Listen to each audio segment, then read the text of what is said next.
see. This is my vision board. 1, 2, 3, 4, 5, 5.5, 6, 7, 8, 9, 10. 10 things. Yo Bella, yo BellaRose, yo BellaRose Okogie. What's up, guys? Welcome to my channel. BellaRose here. It's so good to be back. Thank you to everyone who has subscribed to my channel. Thank you for liking my videos. Thank you for commenting. Listen, for a YouTuber, comments are like a major deal. So thank you so much for commenting on my videos each time I put up a new video, even sometimes when I'm not very coherent. Thank you so much. And don't forget to please subscribe to my alternate channel, Tech City NG. I'll leave links to that in the description below, so please make sure that you also make it worth my while. I appreciate that. So you have seen the title of this video, and I'm so excited to talk to you about the essence of this video, right? To share with you my vision board for 2021, how far I have come, and just sort of guide you or give you tips in the event that you also want to draw yours or put yours together. 2020 was a very interesting year for many people, and towards the end of the year I was like, I can't just enter 2021 after the way 2020 has been. I can't enter 2021 and then it's just, you know, vibes and chill. No. So I said, let me try out this whole vision board thing. Now, I'm not the most organized person in the room. People who know me very well know that about me, that I can be very spontaneous in my approach to things. But you know, when I was reading about vision boards, I haven't just heard about vision boards. I didn't just hear about vision boards in 2020. I heard about them before, and I thought, well, cool stuff. I think somebody even, was it even Orji or Lovey Ajayi? I can't remember. One of them spoke very positively of vision boards. So 7 years ago, December 2013, around this time, I made a vision board with some of my company members at the time, and I never made a vision board before, but I was like, let me do it. And looking at it, I framed it and put it in my office because so much has happened. I made a work section, a personal section, and a miscellaneous section. It's a really great thing. Like I said before, I can be very spontaneous in my approach, but I believe very strongly in putting one's faith to work, right? I believe very strongly in believing God for stuff. So it's not about manifesting, because that, you know, there's a WhatsApp group for that. I'm not part of that. No. But this is essentially about trusting God for stuff and believing Him for it, trusting Him for it, and then trying to also figure out what you can do to make sure that this thing actually becomes a reality for you without doing anything that's weird and has like dark elements or whatever. Basically, at the start of the year, first off, I think a very great place to start with my YouTube channel was last year. I actually did that in 2020. I think it was like November, thereabout, like very early December. I said, you know what, I want to take my YouTube channel more seriously in 2021. I want to have like 5,000 subscribers. You know, I want to do more stuff ministry-wise, because of course, for some of you who know, I did resign my radio job in September of 2020. So I said, you know what, there's other things I can do. I want to do more ministry work. I want to see the possibility of also acting in a few more films or series or stuff like that. I have it in front of me. I also put down that I wanted to win souls. I put that I wanted to also go on tour. I put that I was going to read a book a day. I put that I was also going to produce more Tech City podcasts. I put that I was going to do more Bible study. I put that I was going to preach on the altar. And so after I sat and I thought of all these things, I said, okay, these are things that I already have an interest in. Now, I may not be able to show you everything. There are some that are like very close to my heart and that I don't feel led to share with you, so please understand. So there were things that I was really trusting God for, things that I already really had a lot of interest in. And so I got on Pinterest and Google and just checked out how to do it.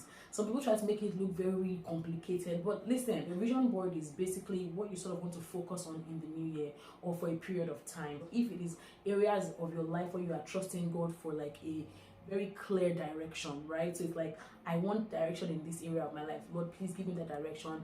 I am putting it right in front of me and before you, so I need you to lead me here. So it's nothing really complicated. So what I did was I got online and I looked for pictures that sort of characterized what exactly I wanted, because I didn't want to have like text for everything on this. So I was very specific about the pictures that I was using. So I got a picture of me and the Tech City podcast that I think was it. I can't remember where I found it. I think I googled it and I saw like, you know, something online, And so I saved that picture. I looked for a YouTube landmark subscriber number, 5,000. I found it.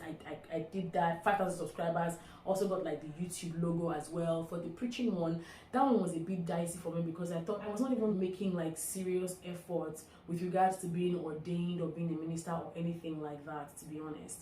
But I was like, this is something I want to do in 2021. And so I said, I want to take that skill that I have with regards to like speaking to people or to an audience, particularly like on a TV screen or on the radio or whatever, that oratory skill and just that confidence that I have in my secular job. I want to also see how I can use it on the altar. So it's not like I want to just be on the altar, like I want to actually preach a sermon.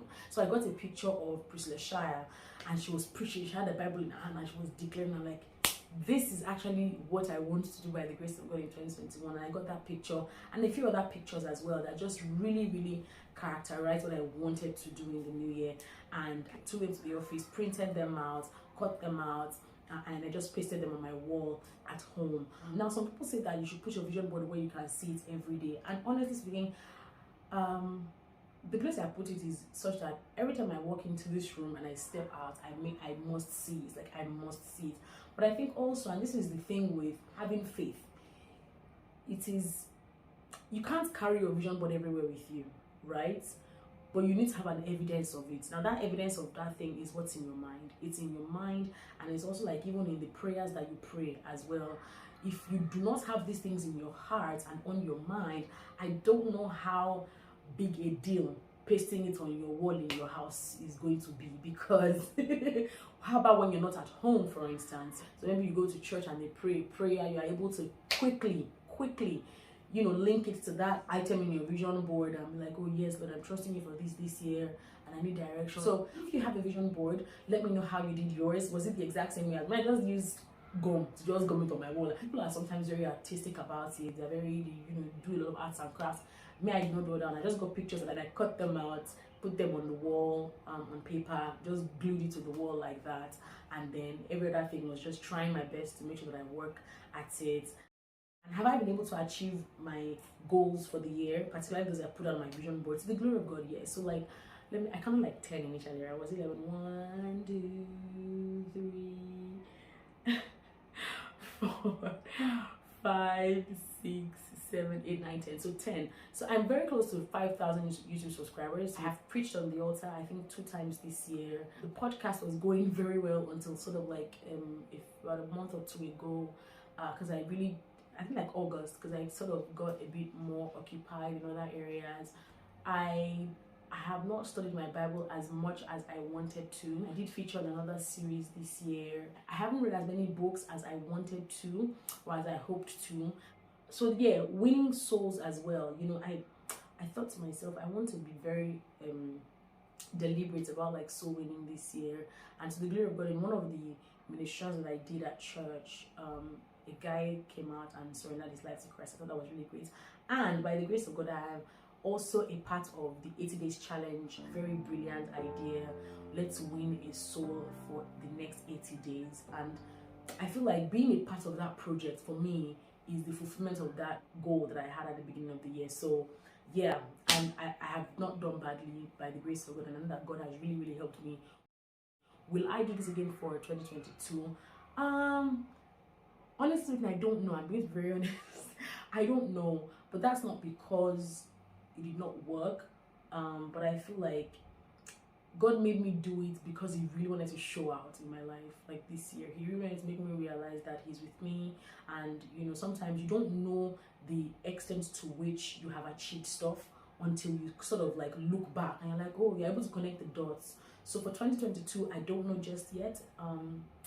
But let me know what you are going to be doing. Are you going to have one yourself? And if you have done a vision board before, how did it go for you? Did you fall along the wayside? Did some of the things drop? Where did you put it? Etc. Thank you so much for watching my video today. Please don't forget to subscribe to my channel, and I'll see you on the next one. Bye. With microphone of my camera. So hey guys, what's up there? What's up there?